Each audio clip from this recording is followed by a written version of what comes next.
যাব বিচৰাৰ ক্ষেত্ৰত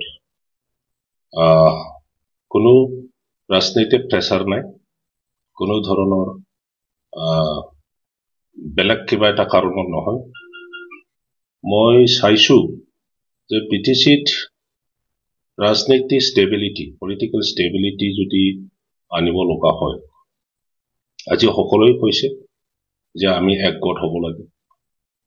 যিমান জাতি-গোষ্ঠী আছে BTCৰ ভিতৰত সকলোকে সামৰি লৈ পেলাই এটা শক্তিশালী ৰাজনৈতিক দলৰ প্ৰয়োজন। আৰু হয়তো লৈ পেলাই বিভিন্ন মহলত বিভিন্ন ধৰণৰ আলোচনা বিলোচনা হৈছে। আৰু মই গোটেই বস্তুটো দীঘলীয়া মোৰ যিটো ৰাজনৈতিক জীৱন, আৰু ৰাজনীতিটো মই প্ৰথম মোৰ জীৱনত BPF দলতে কৰিছো।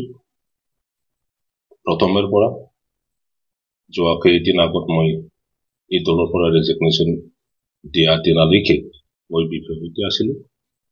মই দেখিবলৈ মোৰ অবজাৰভেশ্যনত যে BTC বাকীক যেতিয়ালৈকে একত্ৰিত কৰিব নোৱাৰে ৰাজনৈতিকভাৱে, তেতিয়াহ'লে আমাৰ অঞ্চলত শান্তি প্ৰতিষ্ঠা কৰা, বিভিন্ন জাতি গোষ্ঠীৰ আশা আকাংক্ষা, সিহঁতৰ জাতীয় সমস্যা, সিহঁতৰ শিক্ষাৰ সমস্যা, সিহঁতৰ অৰ্থনীতিৰ সমস্যা, সিহঁতৰ সামাজিক সমস্যা সমাধান কৰাৰ ক্ষেত্ৰত আমি ব্যৰ্থ হ'ম।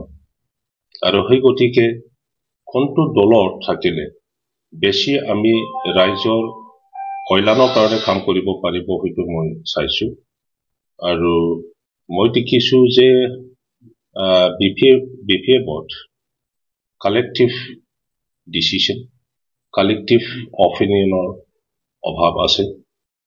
আৰু UPPLত নেতৃবৃন্দসকলক মই অবজাৰ্ভ কৰিছো, দে আৰ মোৰ ডেমক্ৰেটিক, আৰু সিহঁতৰ মাজত ভাল আলোচনা বিলোচনা হয়। আৰু গতিকে UPPL দলত থাকি পেলাই মই আজি নহয় কালি নহয় কোনোবা এটা দিনত সমগ্ৰ BTC বাকীক একত্ৰিত কৰিব পাৰিব ৰাজনৈতিকভাৱে, সেইটো আশা লৈ পেলাই মই UPPL দলত যোগদান কৰিম। পৰা বহুত বেছি সঁহাৰি নোপোৱাটো মই দেখিছো। আৰু UPPLৰ নেতাসকলৰ যিটো ডেমক্ৰেটিক চিন্তাধাৰা, তেখেতসকলে মোৰ ইনক্লুচিভ চিন্তাধাৰা নেতৃবৃন্দ বুলি মই উপলব্ধি কৰিব পাৰিছো। আৰু সেই গতিকে UPPLত থাকি পেলাই সেই কামটো মই কৰিব পাৰিম বুলি আশা দি মই যোগদান কৰিম। চৰ্চা চলিছে আপুনি BJP যোগদান কৰিলে, এতিয়া UPPLত কিমান চৰ্চাও চলা হৈছে।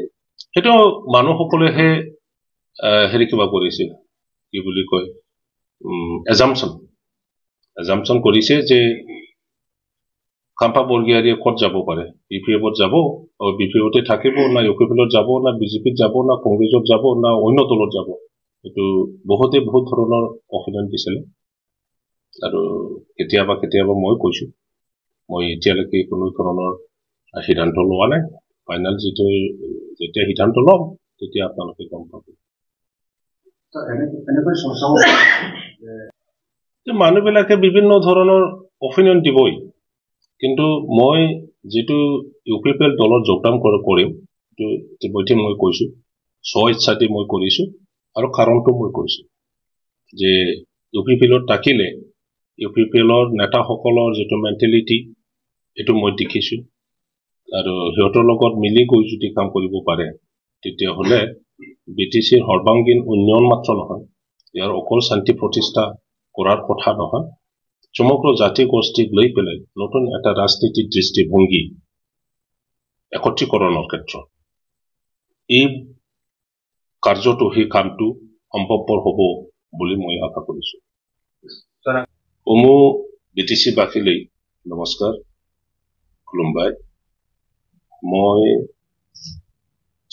ইচ্ছা দি আৰু BTCৰ ৰাজনীতি আৰু ভৱিষ্যতটো চাই পেলাই, আৰু BTC বাকী বিভিন্ন ধৰ্মাৱলম্বী, বিভিন্ন ভাগাভাগীক ৰাজনৈতিকভাৱে একত্ৰিত কৰাৰ উদ্দেশ্যে লৈ পেলাই মই অহাকালি 8 তাৰিখ ফেব্ৰুৱাৰী দিনৰ 1 বজাত মোৰ সমষ্টি 14 নং চিৰাং ডুৱাৰ্ছ অন্তৰ্গত ঠাইকাজোৰা যি ফুটবল ফিল্ড আছে তাতে মই UPPLত যোগদান কৰিম।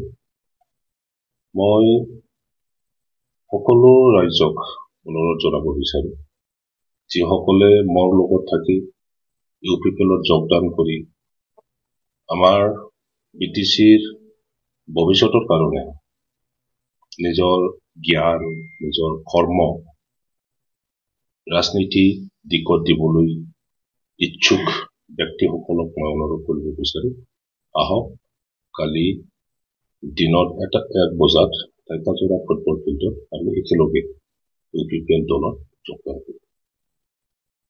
মই কালি মোৰ সমষ্টিৰ অন্তৰ্গত যি 11টা প্ৰাইমাৰী আছে এই 11টা প্ৰাইমাৰী প্ৰেচিডেণ্ট ছেক্ৰেটাৰী আৰু প্ৰাইমাৰী এক্সিকিউটিভছ বিলাককে মই লগত লৈ পেলাই যোগদান কৰিম। ইয়াত নিয়াৰলি 400 বা 500 এনেকৈ হ'ব পাৰে। যোগদানত মোক জনোৱা মতে প্ৰমোদ বড়ো ডাঙৰীয়া থাকিব আৰু MLA আৰু তেখেতসকলৰ নেতাসকলে থাকিব। এই ডিচিশ্যন লোৱাটো একদম ইজি নহয়, মোৰ কাৰণে ইজি নাছিলে। বহুতো সময় ললো কি কৰিম কি নকৰিম। 5 মাহতকৈ বেছি মই বিভিন্ন মহলত আলোচনা বিলোচনা কৰিম যে একচুৱেলি আমি সৰু এটা এৰিয়াত এটা কাউন্সিলত দুটা ৰিজনেল পাৰ্টি গঠন কৰি পেলাই যিটো ৰাজনীতিক চলাই থকা হৈছে তাৰ মাজতে এই দুটা ৰিজনেল পাৰ্টিৰ মাজতে কাজিয়া, এই পলিটিকেল কাজিয়াৰ দ্বাৰা কি হৈছে আমাৰ সমাজত বিশৃংখল এটা পৰিস্থিতি আহিছে। প্ৰত্যেক গাঁৱত বড়ো গাঁও হওক আদিবাসী গাঁও হওক ৰাজবংশী গাঁও হওক বঙালী গাঁও হওক তাতে সেই ৰিজনেল পাৰ্টিৰ ছাপৰ্টাৰ বিলাকৰ মাজত এনেকুৱা এটা বিশৃংখল সমাজত মানে এটা গাঁৱৰ মানুহে কাৰোবাৰ ছোৱালীৰ যদি বিয়া হয় সেইটো DPFৰ ফেমিলিৰ বিয়া, আমি UPPL আমি নাযাওঁ।